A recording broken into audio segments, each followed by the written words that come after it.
Hindi ko akalaing ang sarili kong pamilya ang magiging kalaban ko.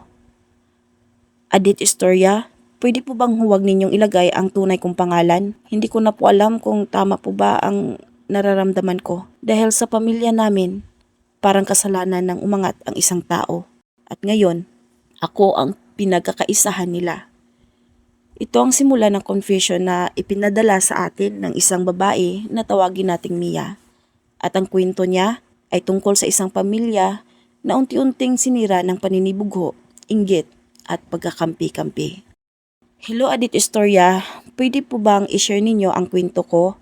Huwag na lang po ang tunay kong pangalan dahil ayokong makilala ako ng mga kamag-anak ko.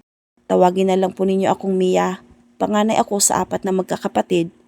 Lumaki kaming mahirap. Hindi kami sanay na may sobra. Kapag may pagkain, naghahati-hati kami. Kapag may problema, nagtutulungan kami. Kaya kahit nag-asawa na ako, hindi ko kailanman nakalimutan ang pamilya ko. Nang magkaroon ng magandang trabaho ang asawa ko, unti-unti kaming nakabangon. Nakapagpatayo kami ng maliit na bahay, nakabili ng sasakyan, at dahil medyo naging maayos ang buhay namin, tumulong ako sa mga kapatid ko. Hindi ko naman iyon ginawa para ipagyabang. Ginawa ko iyon dahil pamilya ko sila. May kapatid akong tinulungan ko sa pag-aaral. May isa akong pinahiram ng puhunan para sa maliit na negosyo. At kapag may emergency ang nanay namin, ako rin ang madalas na unang tumutulong. Pero habang tumatagal, napansin kong nagbabago ang pakikitungo nila sa akin. Kapag may bago akong gamit, may maririnig akong patutsada. Sana all, madali lang naman bumili kapag may pera. Minsan naman, akala mo naman kung sino.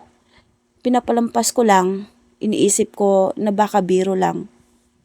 Hanggang sa isang araw, may family gathering kami. Hindi nila alam na nasa likod lang ako ng pinto nung marinig ko ang usapan ng mga kapatid ko. Sabi ng isa, "Kaya naman paborito siya ni mama kasi lagi siyang may pera." Sumagot naman ang isa, "Oo, kapag may kailangan si mama, siya agad ang tinatawagan." Tapos may sinabi ang kapatid kong si Liza na hanggang ngayon ay hindi ko makalimutan. Kaya lang naman siya tumutulong para isipin nating mas mabuti siya kaysa sa atin. Parang may tumusok sa puso ko. Hindi nila alam kung ilang beses akong nagtipid para lang makatulong sa kanila. Hindi nila alam kung ilang beses kong ipinagpaliban ang gusto kong bilhin para may maibigay sa kanila. Hindi nila alam ang mga sakripisyo ko. Pero ang tingin pala nila sa lahat ng ginagawa ko, pagyayabang. Umuwi akong umiyak at simula noon, hindi na ako tulad ng dati. Hindi dahil ayaw ko na silang tulungan, pero natakot na akong tumulong. Baka sa susunod, isipin na naman nilang may kapalit ang bawat kabutihan ko. Pero doon nagsimula ang mas malaking problema. Dahil nang magsimula akong magtakda ng limitasyon sa pagtulong, sinabi nilang nagbago na ako, mayabang na raw ako, nakalimot na raw ako sa pinanggalingan ko. At ang masakit, nagsimula silang magkampihan laban sa akin. May mga kamag-anak akong hindi na nakipag-usap. May mga pinsan akong bigla na lang lumayo at may mga taong hindi ko naman nakaaway pero galit na pala sa akin. Hindi ko alam kung ano ang sinabi tungkol sa akin. Hanggang sa isang araw, may isang kamag-anak na lumapit sa akin at sinabi niya ang lahat. Nalaman ko ang matagal na pala akong pinag-uusapan. Sinasabi raw nila na kaya ko lang tinutulungan ang pamilya ko dahil gusto kong maging paborito. Na gusto ko raw iparamdam sa kanila na mas maganda ang buhay ko, na ginagamit ko raw ang pera para kontrolin sila. Hindi ko alam kung matatawa ako o maiyak dahil kung tutuusin, kung gusto ko silang maliitin, bakit ko sila tutulungan? Bakit ko sila tinutulungan? Kung gusto kong magyabang, bakit hindi ko naman ipagkalat ang mga tulong na ginawa ko? Pero habang iniisip ko ang lahat, may isang bagay akong napagtanto. Baka hindi naman talaga ang pera ang problema. Baka ang problema ay ang inggit. Dahil habang ako ay nakikita nilang umaangat, nakikita naman nila ang sarili nilang naiwan, at sa halip na maging masaya para sa akin, nakaramdam sila ng sakit sa puso. Hindi ko sila kinamumuhian, pero nasaktan ako dahil pamilya ko sila. At hindi ko akalaing darating ang araw na kailangan kong protektahan ang sarili ko. mula sa sarili kong pamilya. Ngayon hindi ko na alam kung ano ang tama. Gusto kong makipag-ayos. Pero natatakot akong bumalik sa dati. Gusto kong magpatawad pero hindi ko pa rin makalimutan ang mga sinasabi nila tungkol sa akin. Gusto kong tumulong pero ayoko nang gamitin ang kabutihan ko para maging dahilan ng paninibagong gulo.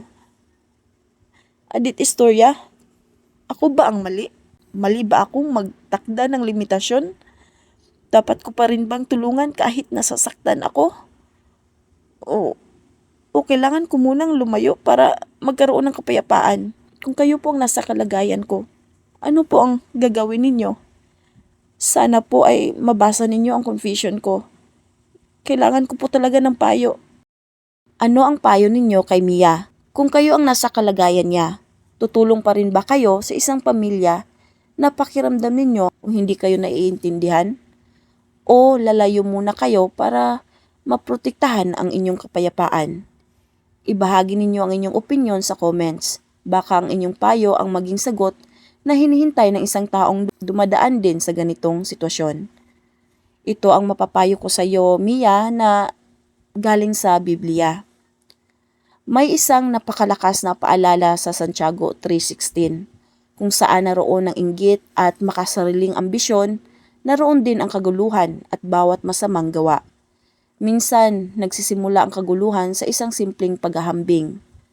Bakit siya meron at ako wala? Bakit siya ang napapansin? Bakit siya ang tinutulungan? Bakit parang siya ang paborito? Kapag ang mga tanong na ito ay pinabayaan nating manatili sa ating puso, maaari itong maging inggit. At kapag ang inggit ay pinagsabayan ng galit at pride, maaari itong humantong sa pagkakampi-kampi, paninira at pagkasira ng pamilya. Kaya naman, sinasabi rin sa Kawikaan 14:30 na ang mapayapang puso ay nagbibigay buhay, ngunit ang inggit ay parang kabulukan sa mga buto. Napakaganda rin ng paalala sa Efeso 4:31-32 na alisin ang kapaitan, puot, galit at paninirang puri at sa halip ay maging mabait at mahabagin sa isa't isa. Pero may isang bagay din tayong dapat tandaan.